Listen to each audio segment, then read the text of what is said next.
1장 1절에도 베드로 사도는 자신이 예수 그리스도의 종 사도 시몬 베드로 그랬죠.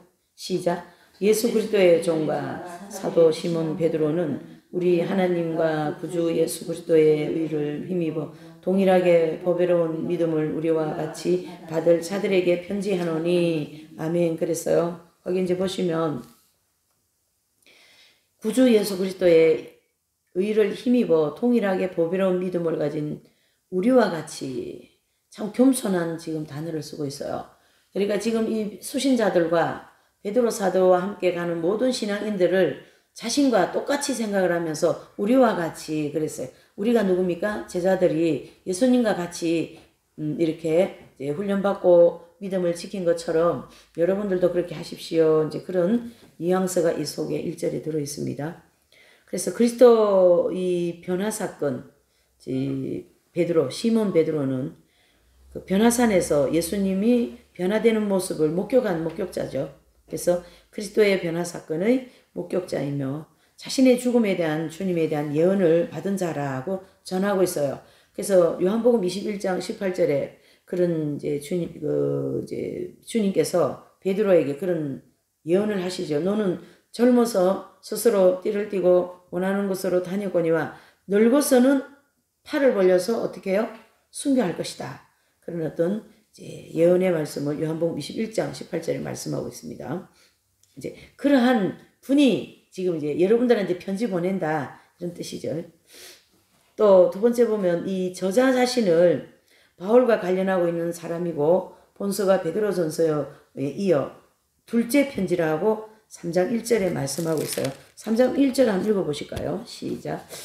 3장 1절. 사랑하는 자들아, 내가 이제 둘째 편지를 너에게 쓰노니 이 둘로 너희 진실한 마음을 일깨워 생각하게 하여 그랬습니다. 이제 왜 이런 말을 쓰냐 하면 밑에 줄에 나옵니다만은 이제 베드로 전서에는 전서 편지 첫 번째 1편지는 어떤 외향적인 핍박, 막 고통, 네로로부터 막 엄청난 기독교 핍박이 있었잖아요. 그런 게 있었다면, 이 후서는 내안적인 시험이 있는 거예요. 이 교회 안에, 그리고 내 안에. 그래서 내면의 시험, 내공의 시험, 그리고 외면의 시험은 전서, 내면의 시험은 후서. 이렇게 조금 정리를 해볼 수가 있어요. 그래서 자신은 바울과 관련하여서 이 베드로 전서를 둘째 편지를 여러분들에게 쓴다 이렇게 3장 1절에 말씀하셨고요. 또 이 전후서의 용어와 문체 같은 거 있죠. 그런 문체가 다른 곳은 전서는 실로아노의 대필로 이제 기록됐고 이 후서는 다른 대필자가 썼다 이래 합니다. 그래서 문체가 좀 다를 수가 있다. 그래서 용어도 다르고 여러 가지 이런 좀 표현력이 틀리지만 뜻은 다 공통적으로 가지고 있다. 이렇게 보셔야 됩니다. 또 이 베드로 후서를 기록한 장소는 로마라고 볼 수가 있어요. 그리고 기록되어진 연도는 주후 63년에서 63년경 이렇게 이제 4년경 봅니다. 한참 네로 황제가 이제 핍박할 때예요. 그래서 이제 예수님 돌아가시면서 예수님 오시면서 1세기가 되잖아요. 근데 그 1세기에 로마 이 네로 황제까지 로마의 왕들이 5명 바뀝니다. 그 5번째 왕이 이 네로예요.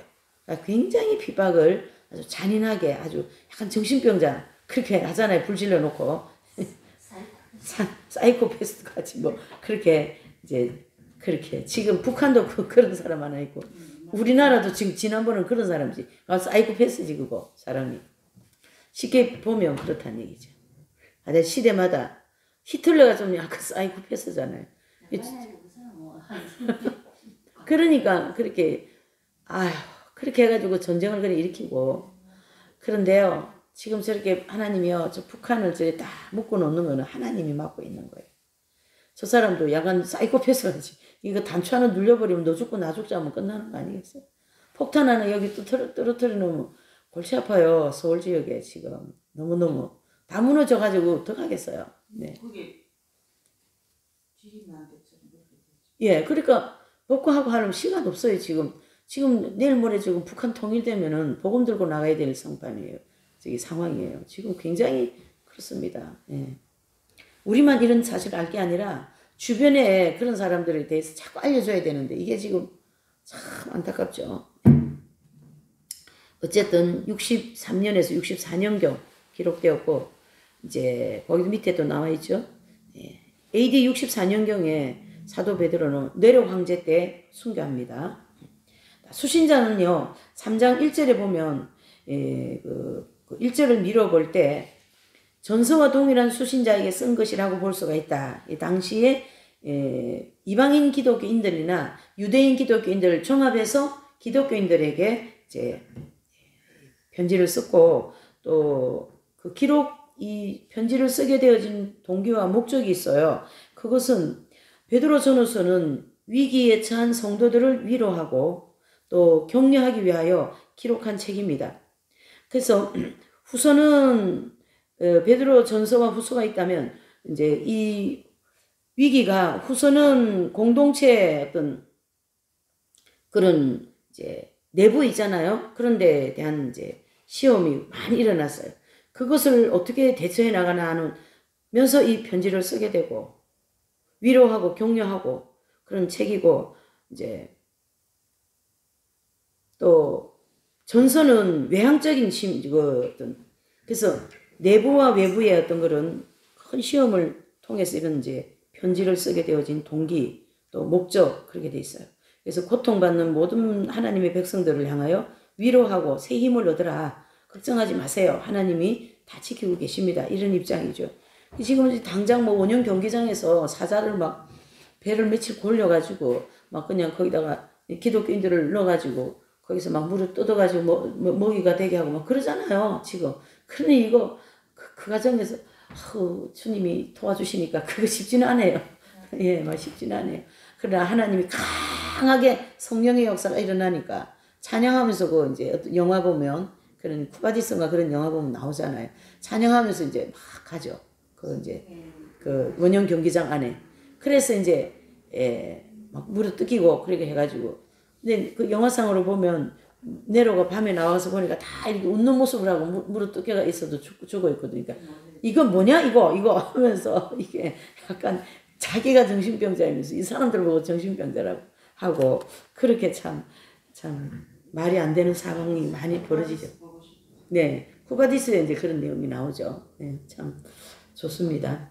어쨌든 그리고 이 내부에 이렇게 굉장히 지금 심각한 시험이 뭐냐면요. 이단 사설이 들어왔어요.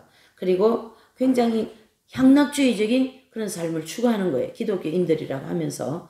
이건 아니잖아요. 이단과 향락주의는 바로 마귀의 먹이가 되는 거잖아요. 그렇기 때문에 그런 거를 차단하고 막기 위해서 이 편지를 썼다. 이렇게 볼 수가 있고요. 또 6번째로 특징은 있어요. 특징. 하나님의 그 심판이 존엄하다. 하나님의 심판이 존엄성을 지금 강조하고 있어요. 또 여러 번 이 본서에는 언급하고 있는데 이제 보면 안다, 또 지식 이런 말 때문에 영지주의와 혼돈되어 왔어요. 다른 말로 하면은 내가 알고 있다니까 왜 그래? 이 아는 게 병인 거죠. 근데 거기에 보면은 영지주의 애매모호한 교모한 그런 이단 사설의 교리에 들어와고 교모하게 사람들을 혼란하게 만드는 거죠. 이제 그런 것을 차단하기 위하여서 큰일 났다 지금 이런 입장이죠. 혼돈시키는 거죠. 그래서 지식이란 성령으로 말미암아 참 지식으로 이단의 그릇된 지식과 대조시키고 있는 거죠. 예. 그 영지주의는요 굉장히 그럴듯해요. 지금 뭐 신천지도 그렇잖아요. 뭐 유튜브 같은 거 이런 거 보면 신천지 해갖고 뭐 대대적으로 자기들도 성경 공부라고 그래가지고 똑같이 하고 있어요. 그러니 그 조금 저기 하면은 뭐 헷갈릴 것 같아요. 거기도 뭐 성경 공부한다고 다 들춰내가지고 성경을 가지고 그 난리를 치니까. 예. 자, 지금 이 시대나 뭐 다를 바는 없습니다. 근데 지금은 이런 책이라도 정경으로 되어 있지만 그때는 책도 정경이 안 돼 있어요. 그래서 굉장히 혼란스러워. 그렇죠? 사도들이 살아있는 때니까. 그 다음에 이제 세 번째 보시면 유다서와 흡사한 구절이 이렇게 접목된 게 많다라는 거죠. 근데 베드로후서 2장 1절, 3절, 그 다음에 유다서 1장 4절에 보면 거짓 선지자에 대해서, 또 베드로후서 2장 4절에서 유다서 1장 6절에 보면 범죄한 천사, 이게 유명합니다. 이거 범죄한 천사, 여기서 범죄한 천사는요 루시퍼를 가르치게 합니다. 여기서 범죄한 천사는. 그 다음에 이제 소돔과 고모라, 베드로후서 2장 6절, 유다서 1장 7절에도 다루고 있고, 또 천사와의 비교, 베드로후서 2장 10절에서 12절인데 유다서 1장 8절 10절에 말씀합니다. 또 발람의 길, 베드로후서 2장 15절, 유다서 1장 11절, 물 없는 샘, 베드로후서 2장 17절, 유다서 1장 12절, 이런 식으로 베드로후서와 유다서가 흡사한 구절이 이렇게 있다고 이제 기록을 해놓고 있는 거죠. 베드로후서 3장 3절요. 이 기록자 있죠. 이것도 유다서 1장 1절 18절에 나옵니다. 자, 내용을 좀 분해해 보면 이제 1장 1절에서 2절까지는 인사가 되는 거죠. 예, 인사. 자신의 소개와 함께 2절을 보실까요? 하나님 우리 주 예수 그리스도를 알므로 은혜와 평강이 너에게 더욱 많을지어다. 이렇게 처음 인사를, 축복의 인사를 통하여 준비를 하는 거죠. 이제 그래서 베드로 후서는 1장에서 3장까지 있습니다. 베드로 전서는 1장에서 5장까지 있다면 조금 더 짧죠. 네. 그래서 거기에 쭉 나와 있어 내용이 좀 분해가 되어 있습니다. 몇 장에서 몇 절까지. 그렇죠. 네. 그러니까 이제 우리가 여기 이제 1장에서 3장까지의 내용을 딱 한눈에 딱 볼 때에 그 제일 위쪽에 반갈로 2번 성결한 생활에 대한 이제 성결한 생활에 대해서 전진하라. 이 하나님을 믿는 백성들은요, 성결한 생활은 기본적으로 해줘야 된다. 이렇게 보셔야 돼요. 뭐 해도 되고 안 해도 되고 그게 아니라 반드시 성결 생활, 즉 영적 생활, 영성 생활은 해줘야 된다. 이렇게 보는 거죠. 또 약방 감초같이 빠지지 않는 게 이단 사설이에요. 어디든지 이단 사설은 있는 거죠. 지금도 난무하잖아요. 그때도 더 난무했어요. 이단은 끝까지 갑니다. 천년왕국 입구까지 갑니다. 이단은. 그 전에 적그리스도가 천년왕국 입구까지 가잖아요. 적그리스도는 이단 중에 사상 최대 이단이잖아요. 그러니까 어디까지 갑니까? 천년왕국 입구까지 가는 거죠. 그러니까 우리가 이단에 대해서 정확하게 분별하여서 이단을 쳐내는 그러한 능력이 우리한테 필요한 거죠. 또 3장 1절에서 13절에 보면요. 그릇된 종말에 대해서 사람들을 굉장히 많이 혼란스럽게 합니다. 그래서 이단들이 들어와서 그렇게 하는 거죠.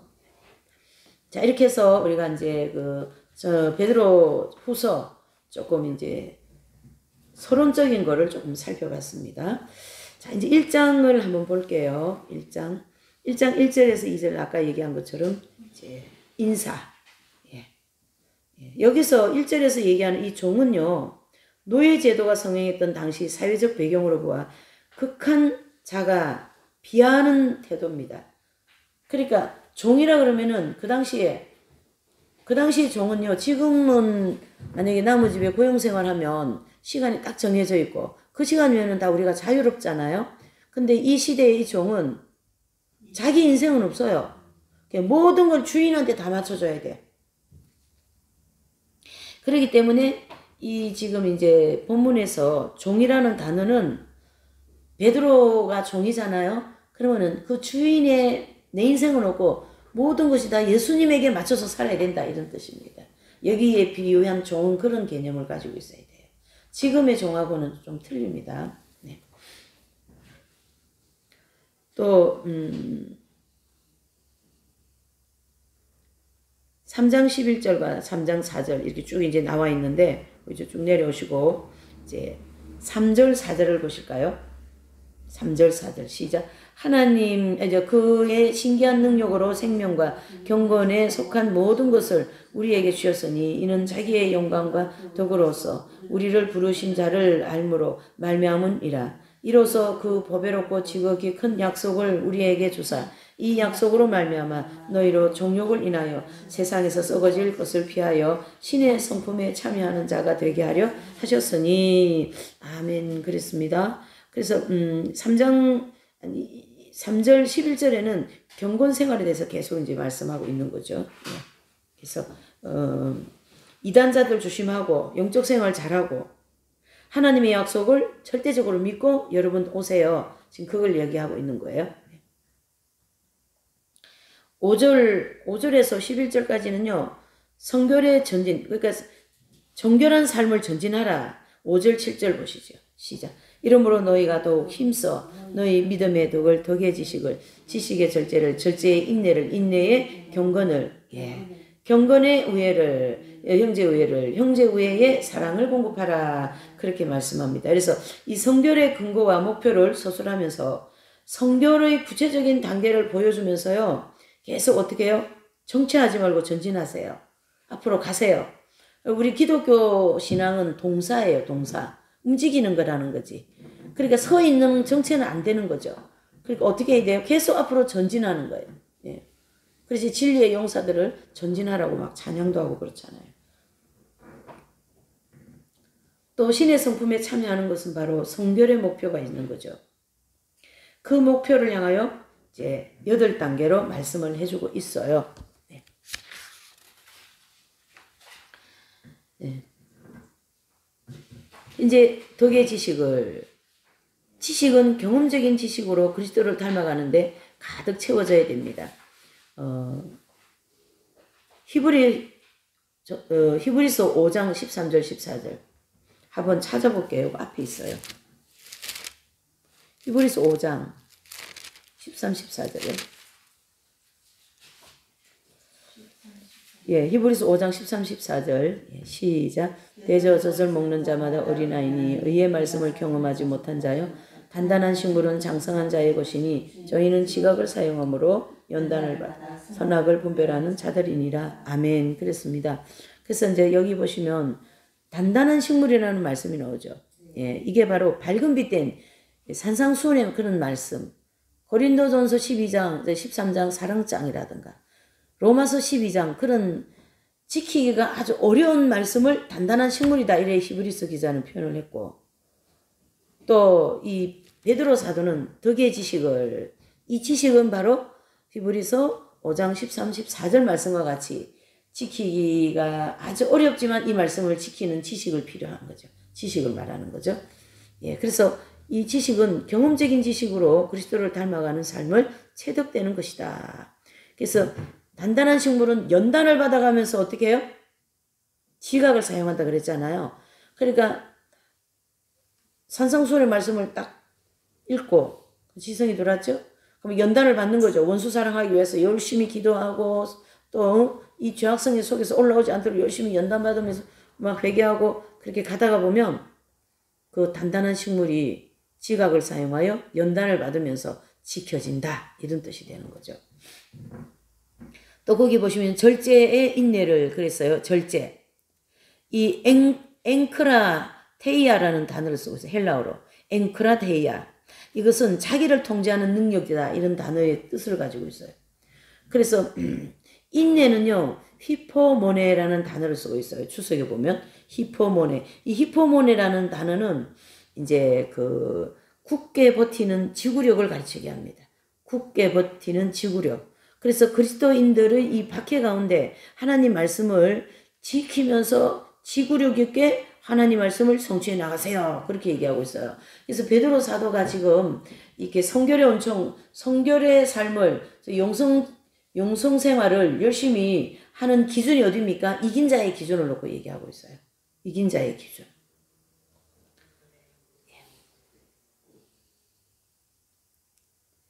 자, 그래서 기쁨과 즐거움으로 적극적인 그런 참여를 하기를 원한다. 그래서 인내는요. 야고보서나 베드로후서에 굉장히 중요한 주제로 계속 단어가 나옵니다. 인내라는 거는. 여기 엄청난 박해 속에 사실 우리가 화딱지 난다고 나 교회 안 다닌다고 집에 갈 일이 아니다. 그러니까 어떻게 해야 돼요? 인내해야 된다. 손해가 나도 인내해야 된다. 그 얘기를 하는 거죠. 자, 8절입니다. 시작. 이런 것이 너에게 있어 흡족한 점 너희로 우리 주 예수 그리스도를 알기에 게으르지 않고 열매 없는 자가 되지 않게 하려니와. 참 의미심장한 얘기 아닙니까? 덕을 통하여 성결하게 될 때 우리 성도들의 영혼은 흡족함을 누릴 수 있다. 즉 덕을 통하여 정결한 삶, 영적인 삶을 살면 성령으로 충만할까요? 안 충만할까요? 아, 충만하죠. 그러니까 어떻게 해요? 흡족하다. 이렇게 되는 거죠. 흡족하다. 그래서 완전을 향한 그 갈증, 예. 성령의 열매를 맺게 한다. 이런 입장이죠. 9절에서 11절까지 보시지요. 시작. 이런 것이 없는 자는 소경이라 원시치 못하고 그의 옛 죄를 깨끗게 하심을 잊었느니라. 그러므로 형제들아 더욱 힘써 너희 부르심과 택하심을 굳게 하라. 너희가 이것을 행한 적 언제든지 실족지 아니하리라. 이같이 하면 우리 주 곧 구주 예수 그리스도의 영원한 나라에 들어감을 넉넉히 너희에게 주시리라. 아멘. 그러니까 9절에 보면은 소경, 원시치 못한다. 이것은 인간적인 탐욕만 보는 것을 의미하고 또 땅의 것만 추구한다. 이런 뜻이에요. 땅의 것만 추구한다. 또 10절과 11절에는 부르심과 택하심을 굳게 하라.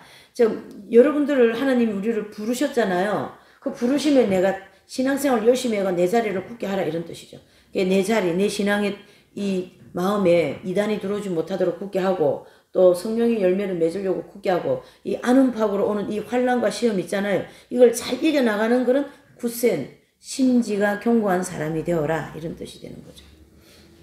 바람에 요동하는 이렇게 휘둘렸다가 저렇게 휘둘렸다가 조그마한 시험 있으면 그냥 교회 안 나오고 조그마한 일이 있으면 그냥 뭐 또 막 그렇게 하지 말라라는 뜻이죠. 굳세게 하라. 굳게 서라. 예. 광야 연단 과정을 굳세게 잘 받아고 나가야 됩니다.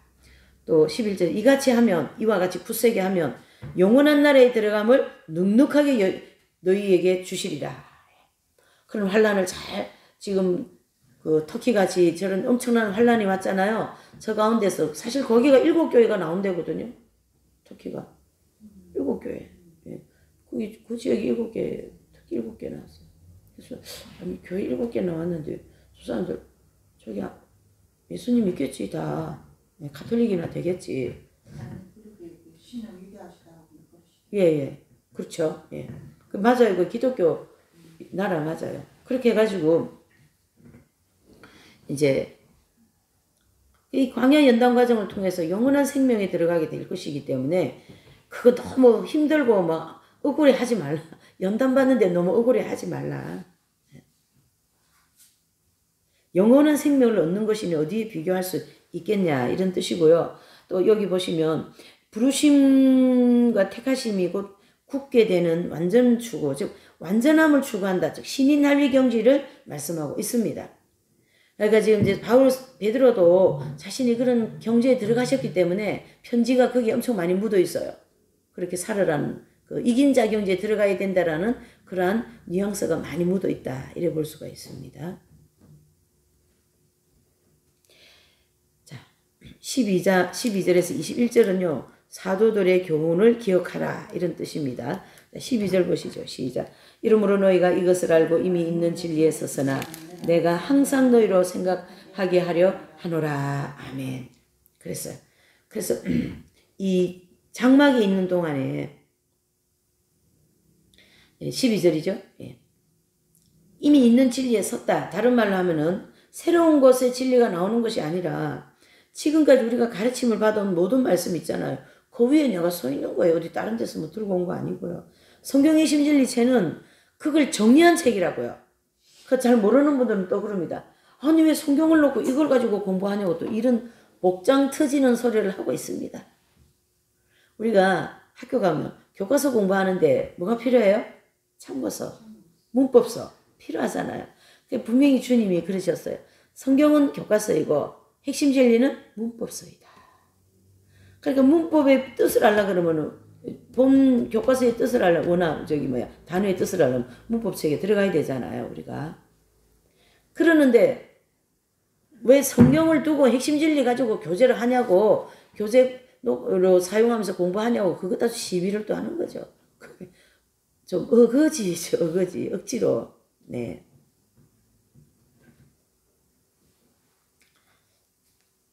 그래서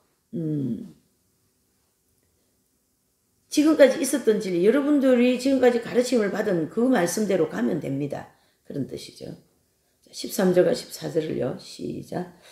내가 이 장막에 있을 동안에 너희를 일깨워 생각하게 하며 옳은 줄로 아노니 이는 우리 주 예수 그리스도께서 내게 지시한 것 같이 나도 이 장막을 벗어날 것이 임박한 줄 알미라. 아멘. 자, 이 장막은 있는 동안에 이 장막을 벗어날 것이 임박하다라는 건 무슨 뜻이에요? 사도 베드로께서 이 세상을 뭐라고요? 예, 나그네와 행인 같다라고 베드로전서 2장 11절에 말씀했어요. 그래서 육체는 여기 임시 거주지다 이런 뜻입니다. 그래서 영원히 구할 것임을 말하는 것은 사도 바울의 사상의 일맥상통이 된다. 이게 베드로 사도와 사도 바울과 이 사상이 일정하다 이런 뜻이 되는 거죠. 그러니까 나그네와 행인같이 이 장막이라는 단어를 헬라어로 스케노바라는 단어를 쓰고 있는데요. 이것은 요 스케노바라는 단어는 오두막집, 천막, 임시 거주지 이런 뜻을 가지고 있습니다. 그래서 이런 집은 잠시 있을 집이고, 그렇죠? 그런 개념으로 스케노바라는 단어를 썼는데 베드로는 자신을 이 육신의 장막에 벗어날 때가 다 되었다. 본인 죽을 때가 다 되었다. 순교할 때가 다 되었다. 그런 뜻이 되는 거죠. 이 육체의 장막을 얘기하는 거죠. 16절에서 18절까지요. 시작. 우리 주 예수 그리스도의 능력과 강림하심을 너에게 알게 할 것이 공교히 만든 이야기를 쫓는 것이 아니요 우리는 그의 크신 위엄을 친히 본 자라. 지극히 큰 영광 중에 이러한 소리가 그에게 나기를 이는 내 사랑하는 아들이요 내 기뻐하는 자라 하실 때에 제가 하나님 아버지께 존귀와 영광을 받으셨느니라. 이 소리는 우리가 저와 함께 거룩한 산이 있을 때 하늘로서 나옴을 들은 것이라. 그렇죠? 이 사건이 무슨 사건이죠? 17절, 18절 사건. 사도 베드로의 변화산 사건. 예. 그래서 그 변화산에 올라가 가지고, 그렇죠? 지극히 큰 영광 중에 소리가 있었다. 근데 내가 증거하는 이 예수 그리스도 이분은 내 사랑하는 아들이요 내 기뻐하는 자다라는 나는 소리를 들었다. 그리고 어떻게 해요? 그 변화되어진 예수 그리스도의 그 위엄, 그 빛, 그걸 보신 분이잖아요. 누가요? 베드로 사도가. 그러니까 사도 베드로는 가는 데마다 이 얘기를 해야 돼. 또 이거와 유사한 사도 바울은 나는 다메섹에서 빛으로 예수님을 만났어. 예. 가는 데마다 그걸 간증을 하는 거예요. 그래서 내가 과거에는 기독교인들을 핍박하고 막 감옥으로 잡아놓을 그런 사람인데 다메섹 선상에서 그분이 빛으로 나타나서 내가 왜 이렇게 나를 핍박하느냐. 나는 내가 기다린 메시아 예수 그리스도다. 그분을 내가 만났다고 이렇게 하는 거죠. 바울 사도께서. 그래서 지금 이런 사상이 지금 베드로나 사도 바울이 일맥상통하다. 이런 걸 볼 수가 있는 거죠.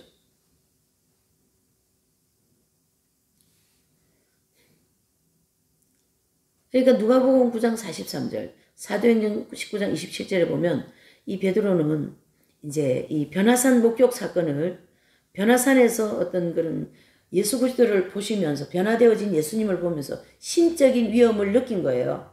이 베드로께서. 그러니까 그 신적인 위엄을 느낀 그 베드로의 심령에는 절대 지워질 수가 없는 거죠. 그러니까 가는 곳마다 그분에 대한 체험한 거를 말씀을 할 수밖에 없는 거죠. 안 그렇겠습니까? 그리고 사도 베드로가 이 변화산 체험은 영적 체험에서 십자가는 통과거든요. 두 번째 통과거든요. 그러니까 두 번째 통과한 성도는 예수님이 십자가에 돌아가심이 지식이 아니라 마음으로 체험이 된다. 내가 신비에 새겨버리는 거예요. 예수님 십자가가 내 죄를 위해서 돌아가셨다라는 거. 그 밑에 1차 연단 신광야 이런 때는 지식적으로 알고 있어요. 근데 두 번째를 통과하고 난 다음에 그 예수님을 바라볼 때는 반드시 내 죄가 저 십자가를 통하여 없어진다는 걸 체험하잖아요. 그 철로역정에서 십자가 기독도가 등짐을 지고 십자가를 바라보면서 그 가난산을 막 올라가는데 십자가를 바라보는 순간에 등짐이 자기 등에 있는 등짐이 굴러 떨어져서 무덤에 들어가는 걸 보거든요. 그게 바로 십자가를 통하여 죄 문제가 해결된다라는 진리가 정확하게 깨달아지는 단계가 그 단계다. 그래서 그 단계를 통과하신 분들이 대체적으로 십자가의 도에 대한 강의도 하고 책도 쓰고 그렇게 합니다. 그걸 체험적으로 하였기 때문에 베드로 사도가 지금 그걸 지금 체험한 거예요. 그 변화산에서. 그렇죠? 직접 하나님을 만났다. 그런 뜻입니다.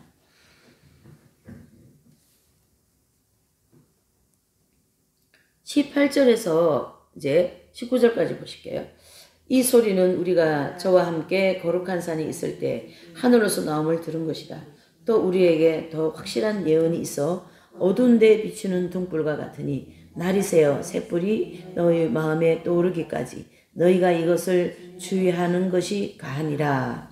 먼저 할 것은 경의 모든 예언은 사사로이 풀 것이 아니니 예언은 언제든지 사람의 뜻으로 낸 것이 아니요 오직 성령의 감동하심을 입은 사람들이 하나님께 받아 말한 것이니라. 아멘. 그래서 이 16절에서 18절은 크신 위험을 친히 본 사도 베드로고 변화산 광경을 계속 그걸 지금 설명하면서 주고 18절 19절에 뭐라고 하셨어요? 우리가 이 엄청난 소리를 그 산에서 들었다. 그리고 이제 그 19절에는 우리에게 더 확실한 예언이 있어. 그렇죠. 그거는 구약 성경에 예언된 그리스도에 대한 내용인데 이 내용은 초림하신 그리스도에게서 성취되었고 다시 재림의 예언으로 완전히 성취될 것이다.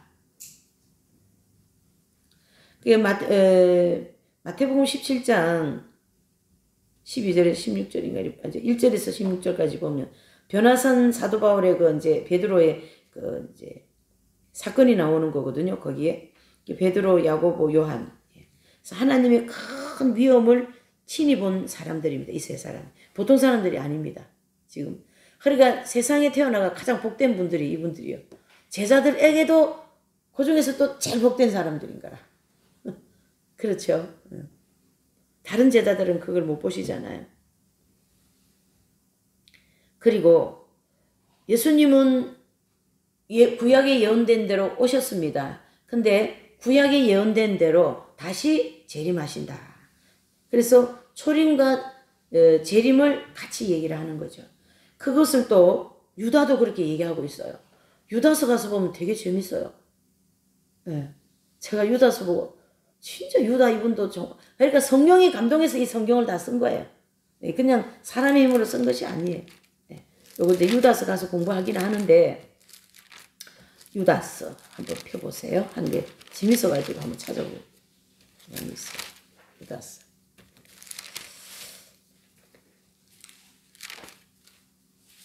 유다서 14절을 한번 보실래요? 유다서 14절. 유다서 때 이제 공부하는데요. 요거 하고 이제 마치려고. 이렇게 베드로 사도와 유다서가 흡사한 게 많은데 계시록이 다 나옵니다. 여기 보세요. 14절 시작. 아담의 칠세손 에녹이 사람들에게 대하여도 예언하여 이르되 보라 주께서 그 수만의 거룩한 자와 함께 임하셨나니 이 딱 한 구절에서 계시록 19장 14절 말씀이 딱 접목이 되는 거죠. 무슨 말이냐면 이 수많은 거룩한 자들은 교회 시대 이긴 자들 14만 4천 명을 이끌고 예수님이 아마겟돈 심판을 하러 오시잖아요. 그걸 유다가 여기다 기록을 해놓은 거예요. 지금. 그렇죠. 수많은 거룩한 자와 함께 임하셨나니 누구가요? 예수 그리스도의 지상재림 사건을 얘기하고 거기에 따라붙은 백마군대가 함께 올 거다. 계시록에는 이 수많은 거룩한 자를 백마군대라고 표현했고 이 유다는 거룩한 자와 함께 임하셨나니 그렇게 말하고 있어요. 그래서 이제 이 베드로 사도와 유다서가 상당히 유사한 게 많다 이런 뜻입니다. 오늘은 이제 여기까지 하는 걸로 할게요. 네. 1장까지 할게요. 잠시 기도합니다. 하나님 아버지 참으로 감사합니다. 하나님의 이 오묘하시고 참 오묘하신 이 기가 막힌 이런 말씀을 우리 마지막 때 이렇게